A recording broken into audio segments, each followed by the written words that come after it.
নমস্কাৰ বন্ধু বান্ধৱীসকল, মোৰ এটা নতুন ভিডিঅ'লৈ আপোনালোকক পুনৰবাৰ স্বাগতম জনাইছোঁ। ৰংচাৰৰ সম্প্ৰচাৰিত হৈ থকা বকুল ধাৰাবাহিকখনৰ সোমবাৰৰ খণ্ডটো চাবলৈ বহুত বেছি ইণ্টাৰেষ্টিং হ'বলৈ গৈ আছে।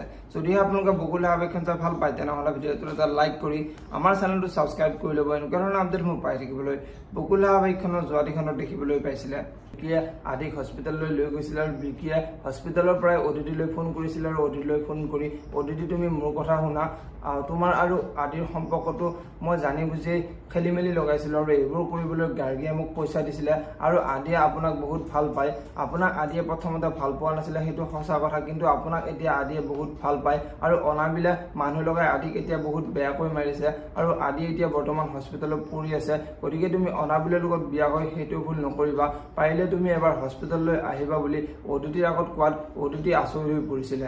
আনফালে অনাবিলে গুণ্ডাকেইজনলৈ ফোন কৰি তহঁতৰ একো কাম নাই, তহঁতে কিয় আদিক শেষ কৰিব নোৱাৰিলি, এতিয়া তহঁতে আণ্ডাৰগ্ৰাউণ্ড হৈ থাক, মই আদিক হস্পিটেলতে শেষ কৰাৰ ব্যৱস্থা কৰি আছোঁ বুলি কোৱা দেখিবলৈ পাইছিলে। আৰু আজিৰখনতে দেখিবলৈ পাব এতিয়া সকলোবোৰ সঁচা কথা গম পোৱাৰ পিছত অদিতিৰ আদিলৈ বহুত বেয়া লাগিব আৰু অদিতিয়ে মই আদিৰ লগত এনেকুৱা কৰিব নালাগিছিলে, আদিয়ে মোক সঁচাকৈ বহুত ভাল পায়, মই তাৰ কথাবোৰ শুনিব লাগিছিলে, আজি এই অৱস্থাটো কেৱল আদিৰ মোৰ বাবে হৈছে বুলি অদিতিৰ বহুত বেয়া লাগিব। আৰু অনাবিলে অদিতিক সেন্দুৰ দিবলৈ আহোঁতে অনাবিলৰ হাতখন চাইড কৰি দিব আৰু তেতিয়া অনাবিল আচৰিত হৈ পৰিব।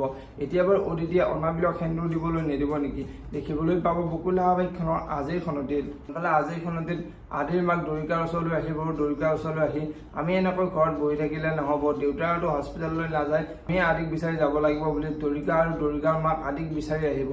এতিয়া বাৰু দৰিকা আৰু দৰিকাৰ মাকে আদি কোনখন হস্পিটেলত আছে সেই কথাটো গম পাব নে দেখিবলৈ পাব বকুল ধাৰাবাহিকখনৰ আজিৰখনতে। যদিহে আপোনালোকে বকুল ধাৰাবাহিকখন চাই ভাল পায় তেনেহ'লে ভিডিঅ'টোত এটা লাইক কৰি আমাৰ চেনেলটো ছাবস্ক্ৰাইব কৰি ল'ব। এনেকুৱা ধৰণৰ আপডেটসমূহ পাই থাকিবলৈ ধন্যবাদ।